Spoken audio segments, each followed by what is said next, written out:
C'est bien le Black Friday, mais Oui. consommer avec modération. Oui, C'est enfin, pas la peine de c'est toi qui dis consommer ça. bêtement. Oui, mais moi je consomme avec modération. Bonjour, Benoît Grunemwald. Benoît. Bonjour messieurs. Benoît, qui vous le savez, est notre expert cybersécurité chez EZ France, qu'on retrouve régulièrement dans ce 01 Hebdo. C'est l'actualité, Benoît. Dans quelques jours, donc débute Black Friday. Moi, je commence à recevoir des mails. Attention, c'est les promos qui arrivent, parce que là, il y a une telle compétition entre tous les grands distributeurs que voilà, ça va commencer là, même en avance. Évidemment, on peut faire de bonnes affaires. C'est le but du Black Friday. Mais quand on est un expert en cybersécurité comme vous, Benoît, il faut faire attention à certaines choses. Exactement, et nous on voit le Cyber Monday et Black Friday, la Cyber Week finalement, d'un autre œil, parce que les emails que vous avez déjà commencé à recevoir peuvent provenir de cybercriminels. Et ce que l'on voit quand j'ai commencé à regarder, pour préparer cet entretien avec vous, l'historique du Black Friday, eh bien on s'est aperçu qu'en France, il a commencé à pointer le bout de son nez vers 2013 et qu'en 2016, il y a eu vraiment son évolution. Et à partir de ce moment-là, on voit des courbes similaires au Black Friday et au Cyber Monday monter chez les opérateurs de botnet. Ah ouais. Donc les opérateurs de botnet, comme tout cybercriminel qui se respecte, va suivre la tendance des actualités pour pouvoir envoyer du spam, de l'hameçonnage et en profiter pour s'étendre. Qu'est-ce que c'est, rappelons-le, qu'un opérateur de botnet et un botnet ? Le botnet, c'est habituellement ce que l'on a sur sa machine contre sa volonté. C'est un logiciel malveillant, un logiciel zombie, qui va permettre à un botmaster, donc un opérateur de botnet, d'avoir sous son contrôle un très grand nombre de PC, généralement sous Windows, mais pas que. Je pense aux machines Linux, aux serveurs et ou aux objets connectés, qui eux aussi sont impactés par ce type de réseau. Donc ils sont infectés sans que l'utilisateur le sache. La plupart du temps, l'utilisateur ne le sait pas parce que le botnet va envoyer du spam, de l'hameçonnage, mais il va également être capable de récupérer des credentials, donc le login, le mot de passe. Il peut également intercepter les cartes bancaires. C'est-à-dire que nous, quand on fait le Black Friday, on va payer, mettre sa carte bancaire, et à partir de là, le logiciel malveillant qui est installé, lui, va récupérer nos différentes informations. Est-ce qu'on a des chiffres, Benoît, sur tout ça ? Est-ce que vraiment c'est hyper dangereux ou est-ce que c'est anecdotique, toutes ces attaques-là ? À peu près en 2007, on considérait qu'il y avait une machine sur 4 qui faisait partie d'un réseau zombie, donc un réseau botnet.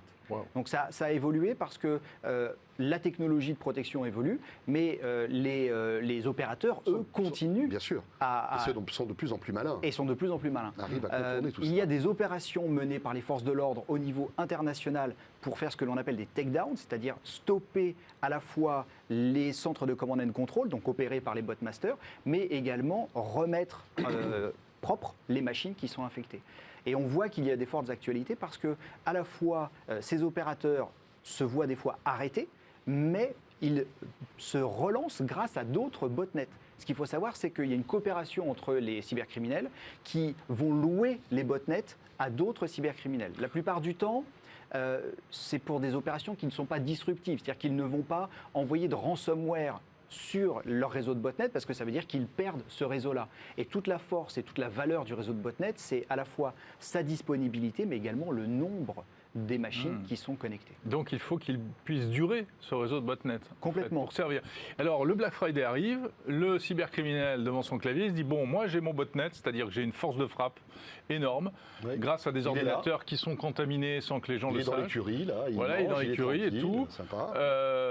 Je vais emmerder le monde, parce qu'il n'y a pas d'autre mot. Là, on peut dire des grossièretés. Ah, là, tu peux dire des grossièretés. Là, on peut. Je ne te félicite pas, voilà. Jérôme. Qu'est-ce qu'il fait et comment est-ce qu'on peut se retrouver victime ? La principale méthode d'infection, c'est le spam. Et c'est finalement un cercle malheureusement vertueux pour le cybercriminel parce qu'au plus il installe de botnets, au plus il va être en capacité d'envoyer du spam et donc d'avoir de nouvelles installations. Ce spam contient généralement un logiciel malveillant, alors soit directement dans une pièce jointe, un document Excel ou un document Microsoft avec une VBA, une macro, ou alors il installe un logiciel qui est plutôt anodin, qui du coup est passe sous les radars. Et c'est ce logiciel qui ensuite va télécharger la charge utile, donc la partie malveillante. Et ça, aux couleurs du Black Friday, c'est-à-dire sous forme de promo, etc. En fait, généralement, les spams suivent l'actualité. Donc pour pouvoir nous séduire, ça peut au moment du Black Friday dire voici une offre alléchante, cliquez ici, ou alors ça peut même se retrouver sur des publicités en ligne. Ah ouais. On le sait que les publicités ne sont pas toutes des publicités légitimes. Les cybercriminels ont des budgets qui leur permettent d'acheter des publicités, et ces publicités, quand on clique, malheureusement, nous emmènent sur des sites malveillants qui peuvent nous installer des logiciels. Il faut même se méfier des pubs. Non, vas-y. Non, je voulais dire, moi je me mets à la place de tous ceux qui commandent et moi-même, on va peut-être craquer avec non, moi j'arrête finalement. High-tech. Il faut faire attention à quoi, concrètement, avant d'acheter et de laisser son numéro de carte bancaire aujourd'hui? Le premier réflexe, c'est d'être prudent sur la messagerie, parce que ce que l'on va recevoir peut être infecté et ou vecteur d'infection. Donc, être très précautionneux quant aux messages que l'on reçoit.